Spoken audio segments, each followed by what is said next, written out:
All right, I want to start the quiz right now. Get ready. I'll push the question out to you. So get ready to answer.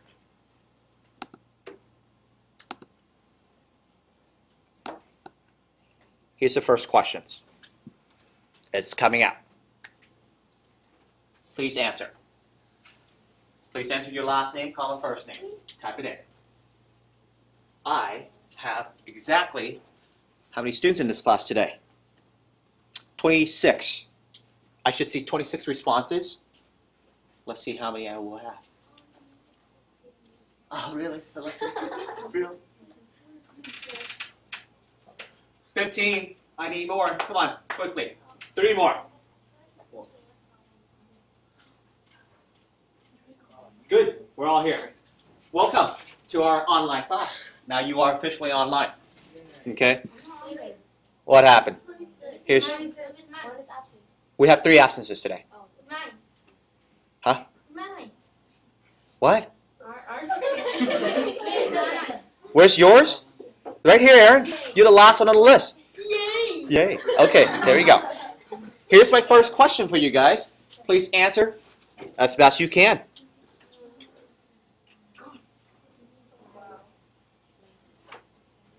I'm waiting for your response.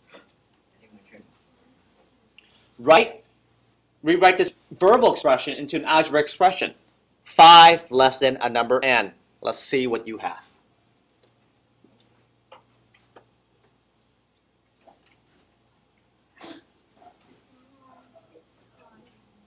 Notice we have a war going on with 5 minus n and n minus 5.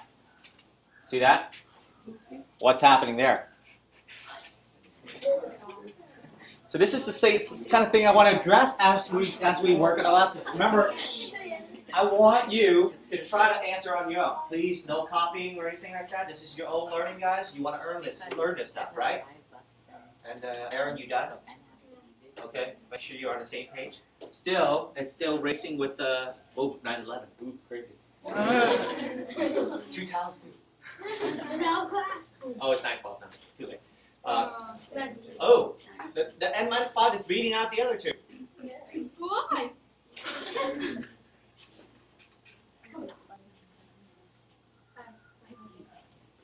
Okay, thank you guys. Thank you for answering. So let's get started. What's going on with this? Of course, it's a multiple choice test. Usually, for my class, it's just one correct choice, right? Other times there will be 2 correct choices. But this time, we're having a big fight between 5 minus n and n minus 5.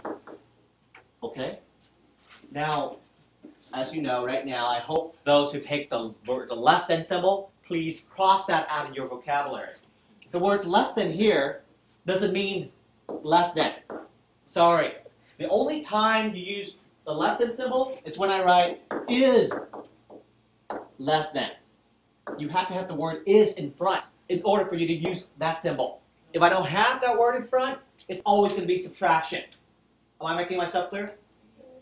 Okay, I hope that's absolutely clear. So the only dilemma that we have right now is, should I put the 5 in front or should I put the n in front? Well, how do you solve this problem? Let's go back to your 1st grade class or 2nd grade. When you first learned to subtract for the very first time, do you take the smaller number and subtract the bigger number? Or you do the other way around? You take the big, subtract the small, right? Yeah. So you go back here and read this out loud to yourself. 5 less than a number n. 5 less than a number n, which number is bigger? N. If n is bigger, where do you think it's going to go first? The front. So because of that, this is your right choice. Does that make sense? No. Who said no? Okay, Aaron. Your teacher, when you learn to subtract, do you do this when you first learn to subtract? No. No. Like something negative too? Well, I'm sorry. Go back to your 1st, 2nd grade. Is this how you learn to subtract? No. No, you always take the big number in front and the smaller number in the rear, right? Yeah. I want you to apply that same technique here. When you see the word less than, specifically, it has to say less than. Not just less, not just than, less than. When you see the 2 words together, it prompts you to flip the 2 terms. Okay? Don't forget about it. So no question about it, right? Next one for you here. See if you can actually answer it for me. Oh, by the way, I hope you kind of notice the difference between verbal versus algebraic. Okay? Keep those two words in mind for now, and we'll talk about that. So one is verbal, one is algebraic. Okay? So let's take a look at this next question here. I'm going to push up right now. Here's the next question.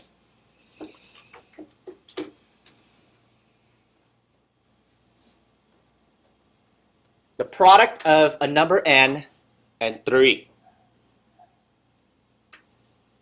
The product of a number n and 3.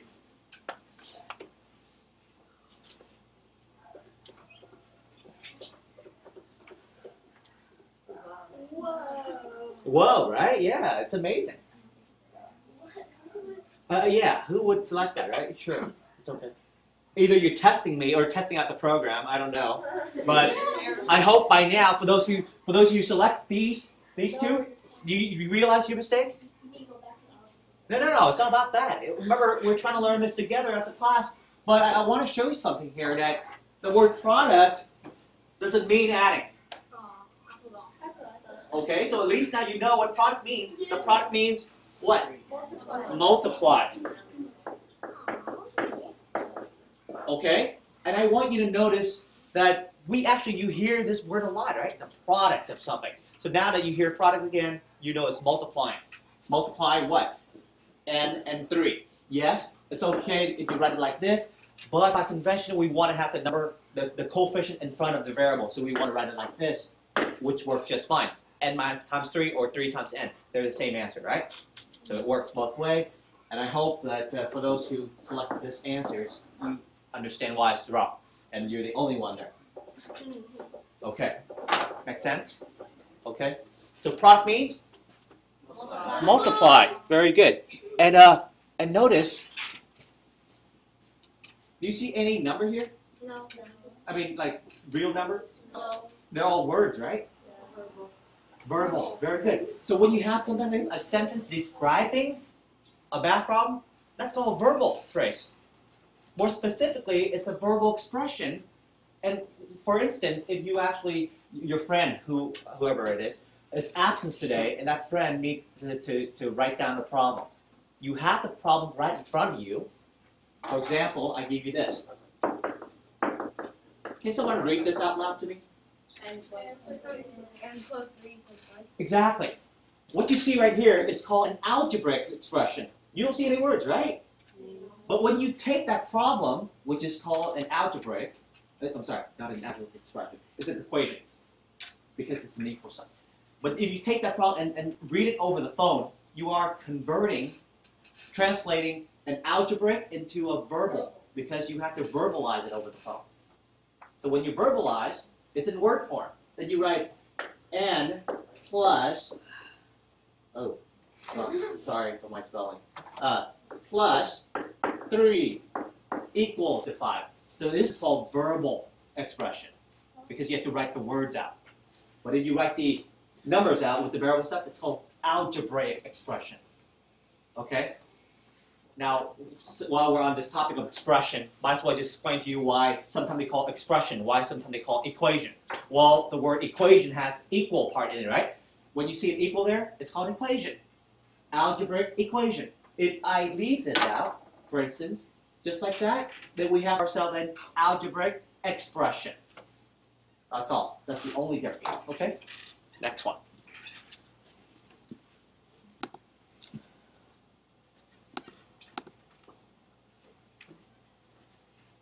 Pushing out right about now. There it is. Notice this time I give you an algebraic expression, but I want you to go ahead and verbalize it this time. How would you say that over the phone?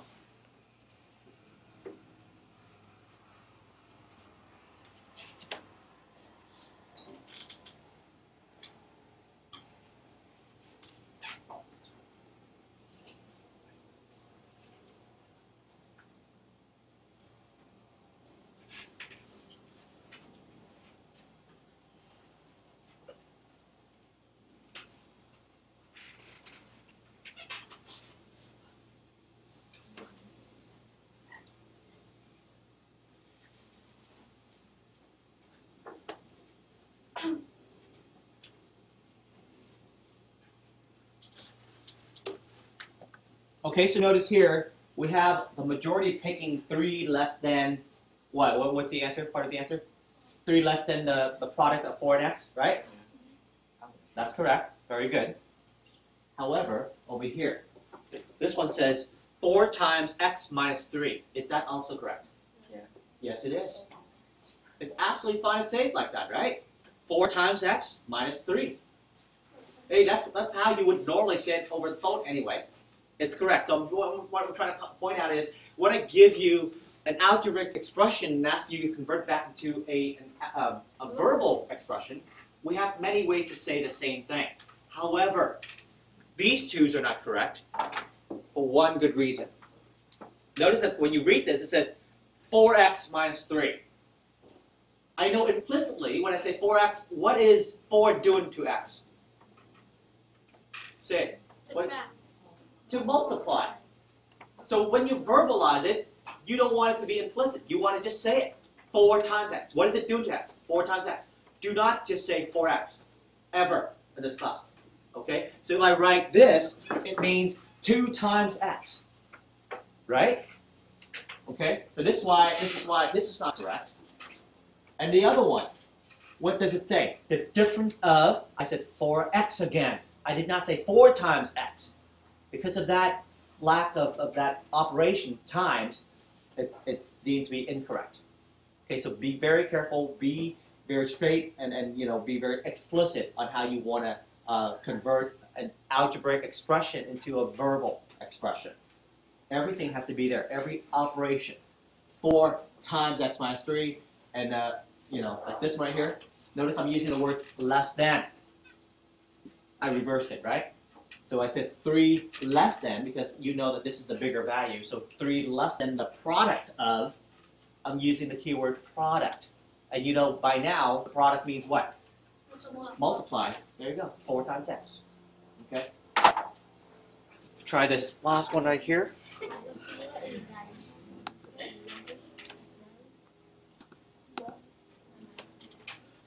It's coming right out.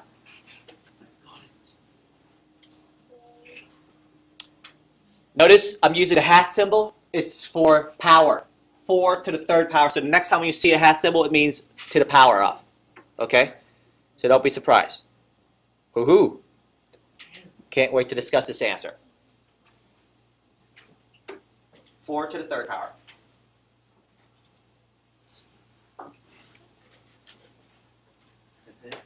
I love that answer. It's great. Well, you know that someone has to do something wrong, right? It's okay. That's why we're learning this lesson online right now.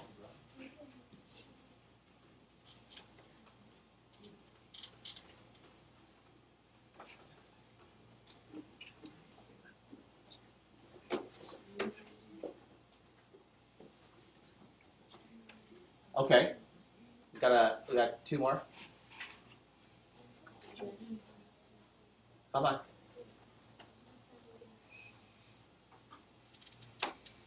I mean, it makes sense to me for a student to pick 12 as an answer, because they thought that 4 to the 3rd power is the same thing as 4 times 3. But is that how we learn it?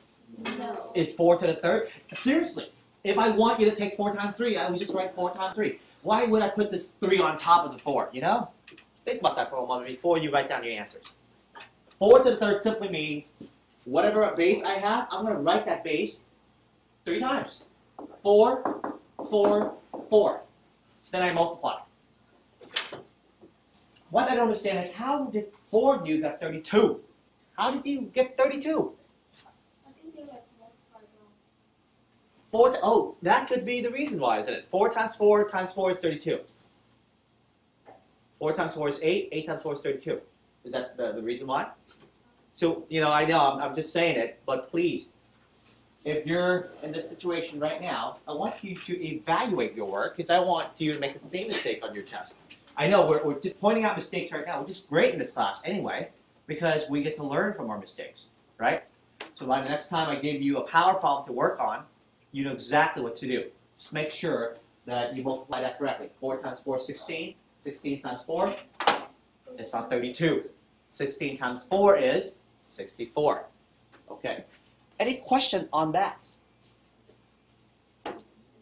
I know. Sorry about that. So let's work with Trin on that one, okay? So thank you for participating on our quick quiz right here. Notice that we also went over the lecture just then of our class. However, we're not done yet. I want you to go ahead and go back to our class site right now. Ooh, where's our site? Okay. And go to our main website. I want you to chat it up a little bit. Discuss your answers, okay? So I'm going to give you some prompts, and I want you to respond to it. Okay. Do we log out of Socrative? Yes, you can. It's okay. You don't log out. I'll kick you out in a bit. Okay. So I want you to discuss something here. How many different ways can we represent the word addition? How many ways can you say you add something instead of using the word add? Instead of using the word add, what can we use in place of the word add? Just type it in. Just go ahead here, go all the way, just help him with that. Go all the way down and then log in your name and just start answering. Plus, okay? What else besides using the word plus?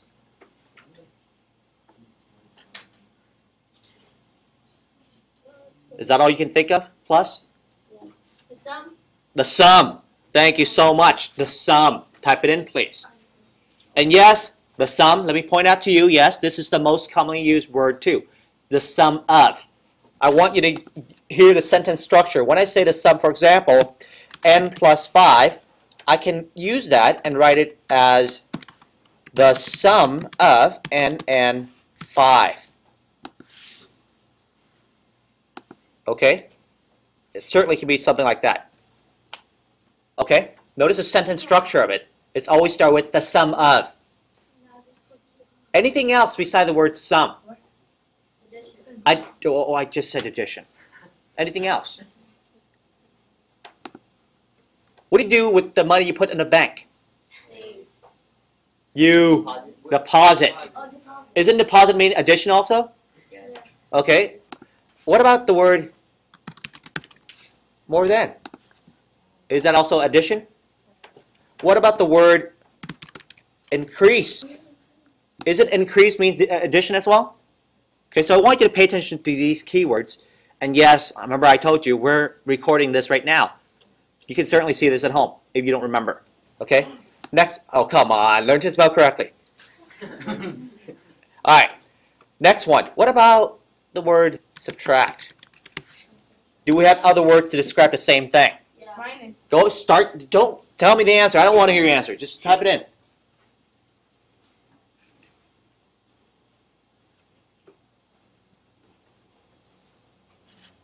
Subtract, that's what I have. Decrease, thank you for using that word. Less than, very good. Anything else? There's one big word that you have not entered yet.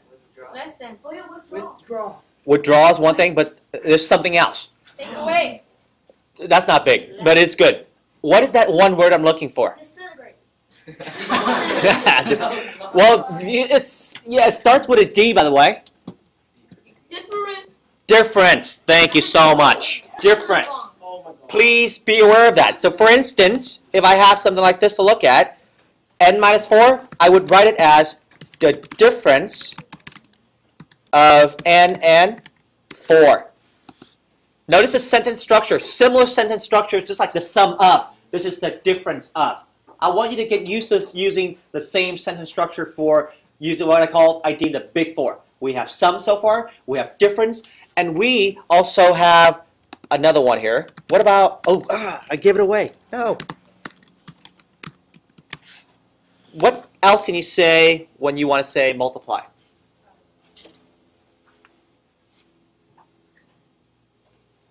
What else can you say? Okay, times. Good. Product. Product. Very good. And so, for example, if I have something like this, 4 times n, I can say the product of 4 and n. Okay? So notice, Same sentence structure. The sum of, the difference of, the product of. You see it? If you're using one of the big four, that's how you want to use it. Last but not least, how do you say divide? Oh wait, I'm sorry. There's one more thing about the product that I want to talk about. Have you ever heard of this word? Of. This also means multiply. So for instance, when you go into a store and you see 25% off, what does it mean? How do you find out what is 25% of 100? 100 times 0.25. Yeah, you take 0.25 times 100, right? So the word of also means multiply. Last one right here is divide. What's another way to say divide? Give me the big word right now. What's that big word? Quotient. Quotient. Thank you so much. So, everyone, please use the word quotient to do this for me. How would you describe this over the phone for your friend to write down? Using the word quotient.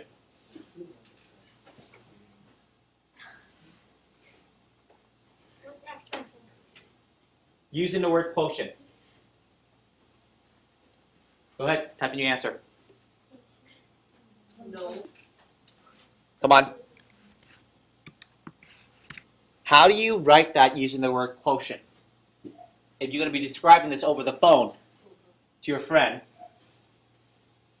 4 times that's quotient 5. Is that the sentence frame that we have? Notice the product, the sum, the difference. We always start with the sum of, the quotient, well, I should give that away, the product of, the difference of. I want you to start the quotient of, is this how you say 4x? 4 times. Thank you. You have to convert this 4 into F-O-U-R, right? We're trying to convert it back into a verbal. So we cannot have numbers in there. So let's see if someone else can give you the correct answer. The quotient of 4 times x and 5. Once again, 5 has to be verbal form, not number 5. The quotient of 4 times x and 5. Very good. What else can you say besides using the... I still want you to use the word quotient, but what else can you replace 4 times x with? The product of. Right. You can do that too. But I'm just telling you that we have many ways to say the same thing in this lesson. Okay? We're good with this? Okay. One last thing to see if you still remember how to do it.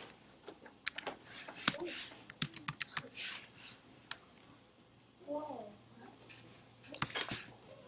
384,726 raised to the power of 0. What do you think the answer is? Come on. Oh, yeah, sure. What do you think the answer is? Wait.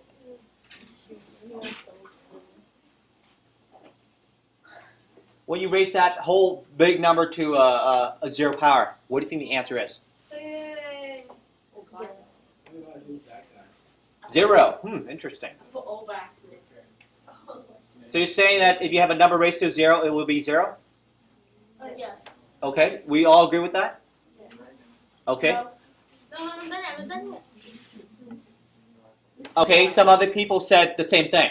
If you have that raised to 0, it will give you the same answer. So you're telling me that if I take, for example, I'm just going to go and do a smaller number here. If I take 4, raise it to a 0 power, you're telling me that it's going to be the same thing as 4 raised to the first power? Is it 4 to the first power is 4? Are you telling me that 4 to the 0 power is the same thing as 4 to the first power? Yeah. So something is not right there, huh?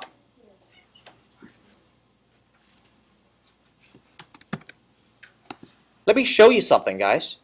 I think it's going to be very useful anyway, but take a look. I'm just going to go ahead and write my thing down here. What is this? For example, 4 to the first power is 4. 4. 4 to the second power is 16. 16. So it's because it's 4 times 4, right?